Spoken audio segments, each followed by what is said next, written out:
Alors là, on va suivre une démonstration pratique du processus d'étude d'une autorisation d'occupation de domaine public, que ce soit pour les travaux planifiés des télécoms ou bien pour les travaux planifiés des régies. Mais dans un premier lieu, on va essayer de voir les menus contenus dans la page ou bien dans l'interface première avec toutes les informations qu'ils contiennent. Ce premier menu est le menu calendrier qui contient les différentes dates de commission. Après, on a le menu action en cours qui est un menu très intéressant pour étudier les dossiers dans les différentes phases qui nous concernent. Après, on a le menu recherche-demande qui est un menu qui contient toutes les demandes qui sont passées dans la plateforme et à travers lequel on peut rechercher toutes ces demandes-là. Puis on a le menu instruction. C'est un menu aussi utilisé pour, par les membres de commission pour donner leur avis. Puis on a le menu ressources qui contient toutes les ressources relatives à l'utilisation de la plateforme. Puis on a le menu nous contacter qui permet à l'utilisateur de contacter l'équipe ROHAS. Après, on a le menu à propos qui contient les différentes informations à propos de ROHAS. En ce qui concerne ces trois icônes ici, la première icône, c'est l'icône notification qui nous permet de visualiser nos notifications. Puis cette deuxième icône nous permet de migrer vers d'autres plateformes, par exemple la plateforme du géoportail ou bien la plateforme Open Data qui contient les différentes statistiques des autorisations qui sont passées par la plateforme. Et puis cette troisième icône, elle représente notre profil. Et ici, on a un petit message d'accueil avec notre login. On peut utiliser ce menu pour modifier notre mot de passe, ou bien se déconnecter de la plateforme, ou bien on peut l'utiliser pour vider le cache. Comme ça, l'utilisation de la plateforme devient plus facile et plus rapide. Alors là, afin d'étudier tout type de dossier économique, on utilise ce menu Action en cours. Dans ce menu, tout type d'autorisation économique est représenté par un sous-menu. Et ici, ce numéro en rouge représente le nombre de dossiers dans ce type d'autorisation. Par exemple, ici, pour les établissements classés, on a 8 dossiers. Pour les ODP affichage publicitaire, on a 104 dossiers, etc. Et en cliquant sur chaque sous-menu ou bien sur chaque type d'autorisation, on trouve les différentes phases qui nous concernent.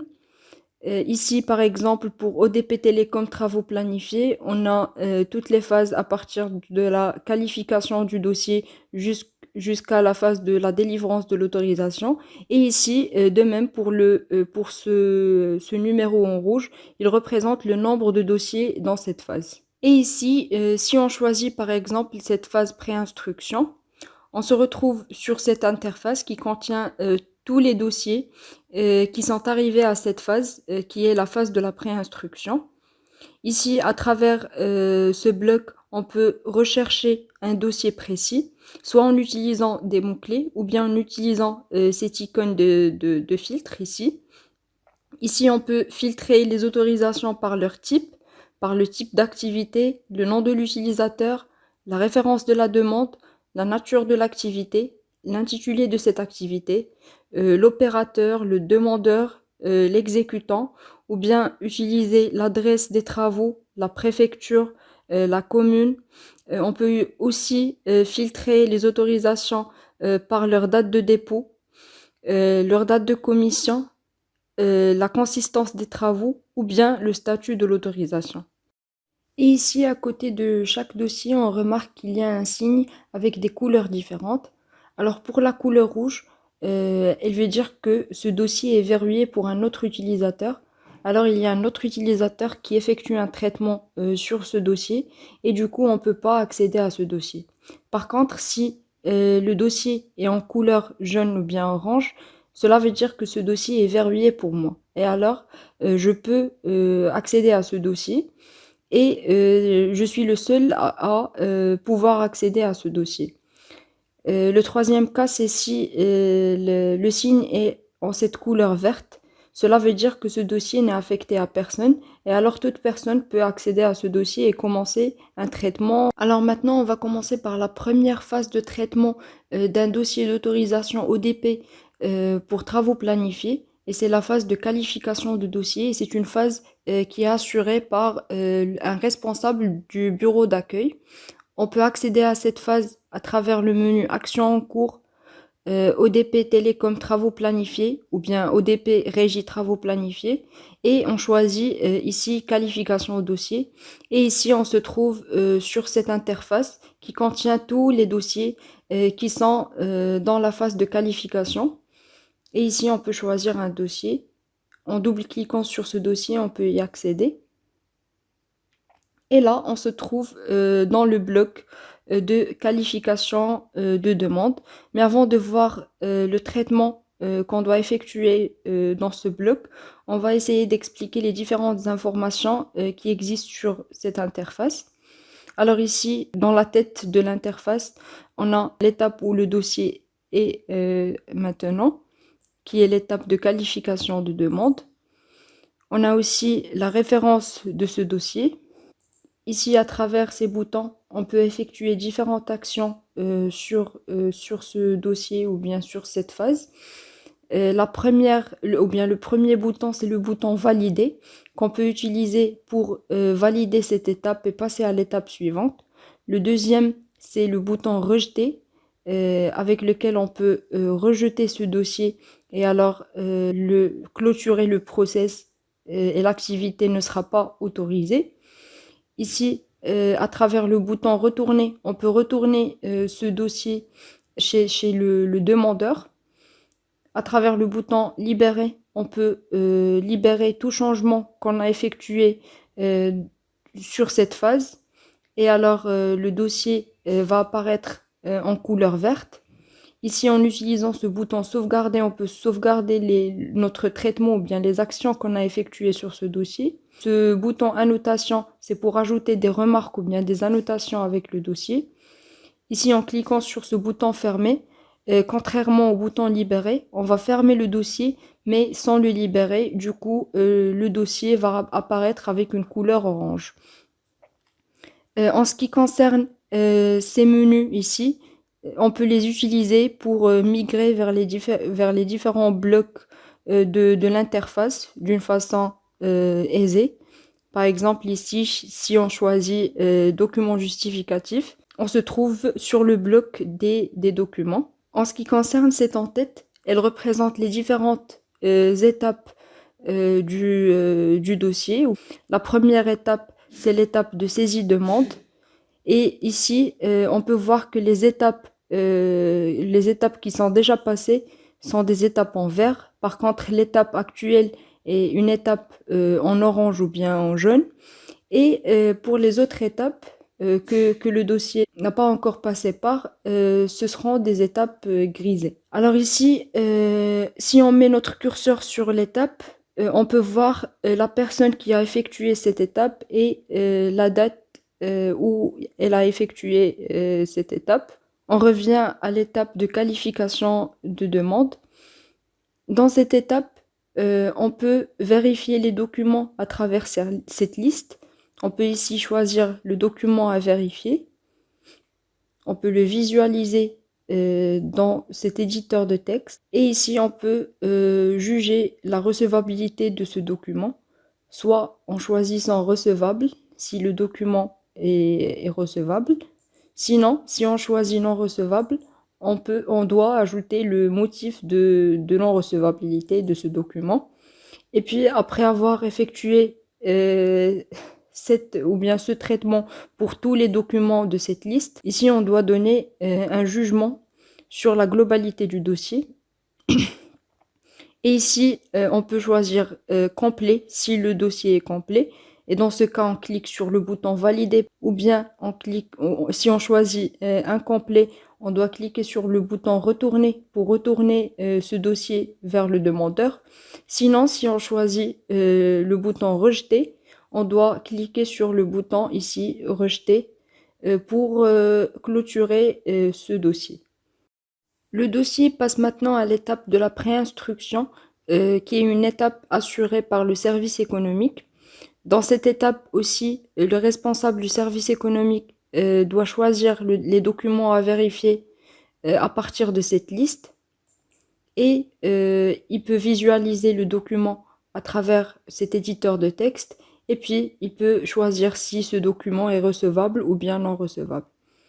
Ici, par exemple, on va cliquer sur recevable. Si on clique sur non recevable, on doit ajouter la raison pourquoi ce document est non recevable. Et aussi, après avoir effectué cette action pour tous les documents qui existent dans cette liste, on doit juger la globalité du dossier.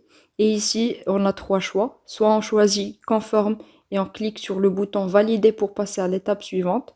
Soit on choisit non conforme et ici, on clique sur le bouton rejeter pour clôturer le process de ce dossier. Ou bien on choisit incomplet et on clique sur le bouton retourner pour faire retourner ce dossier vers le demandeur.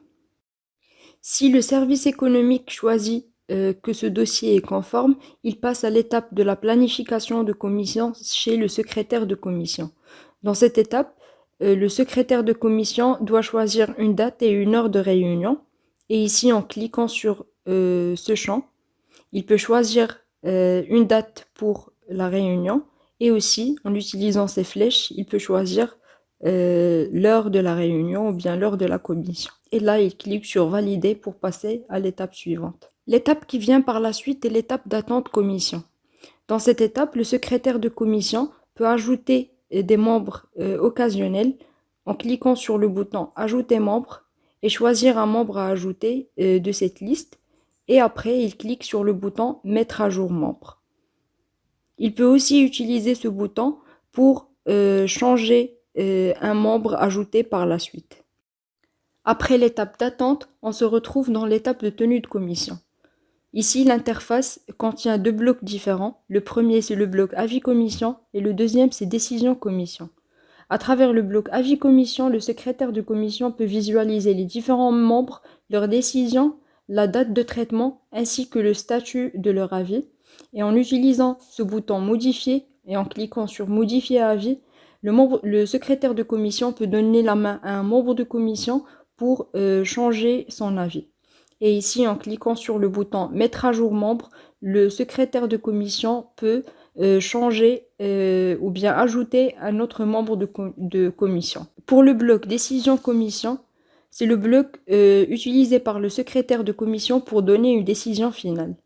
Ici, il peut choisir la décision favorable ou bien défavorable. Et il ajoute le motif de sa décision. Et puis il clique sur le bouton valider pour passer à l'étape suivante. Le dossier passe maintenant à l'étape décision président chez le responsable du guichet. Le responsable choisit une décision favorable ou bien défavorable. Si il choisit la décision favorable, il doit cliquer sur le bouton valider pour passer à l'étape suivante. S'il choisit une décision défavorable, il clique sur le bouton rejeter pour clôturer le dossier.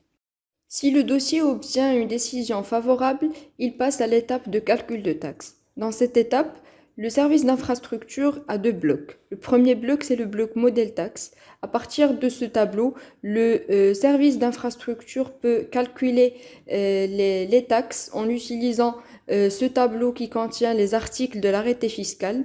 Ici, le responsable doit saisir la base de calcul et vérifier le sous-total. Ici, par exemple, on a 3. Ici, on peut ajouter une autre base de calcul.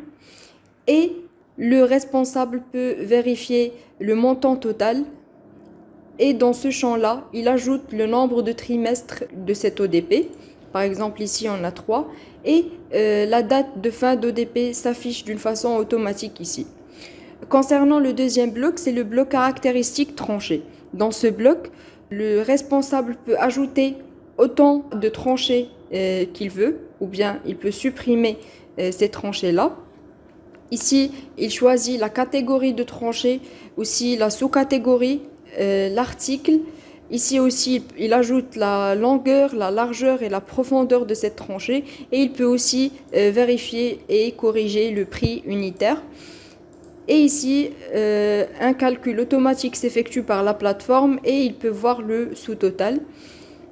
Concernant ce montant total ici, c'est le montant total de dégradation plus le montant de taxe qui a été calculé dans le bloc précédent. Après validation de l'étape de calcul de taxe, le dossier passe à l'étape de paiement de taxe où le régisseur doit renseigner des informations concernant le paiement de ces taxes. Ici, il doit choisir le mode de paiement, soit espèce ou bien chèque. Puis, il doit choisir la date où le demandeur a effectué ce paiement. Le montant total est affiché d'une façon automatique selon le montant calculé dans la phase de calcul taxe. Puis, le régisseur doit ajouter le nom de la personne qui a effectué ce paiement ainsi que la référence de quittance. Il peut aussi ajouter des notes ou bien des remarques à attacher avec ces détails de paiement. Puis il clique sur le bouton Valider pour passer à l'étape suivante. Si le régisseur remarque une anomalie concernant ce paiement ou bien ce montant, il peut cliquer sur le bouton Retourner pour retourner le dossier chez le responsable de service d'infrastructure dans l'étape de calcul de taxe. Le dossier passe par la suite à l'étape de préparation acte où le secrétaire du président doit choisir la langue de l'état de sortie en cliquant sur corriger et en choisissant une langue. Par exemple, on choisit la langue française et puis il clique sur valider. Après, il doit cliquer sur le bouton générer numéro d'autorisation. Et après, il clique sur le bouton générer document pour générer le document de décision d'autorisation ODP. Et une fois le document généré, on peut le visualiser dans cet éditeur de texte. Puis le secrétaire du président clique sur le bouton valider pour passer à l'étape suivante. Le président peut accéder à l'étape de l'e-signature à travers le menu Action en cours. Et ici, après avoir branché sa clé de signature et démarré les prérequis, le président clique sur le bouton signer et puis il clique sur le bouton valider pour valider la signature.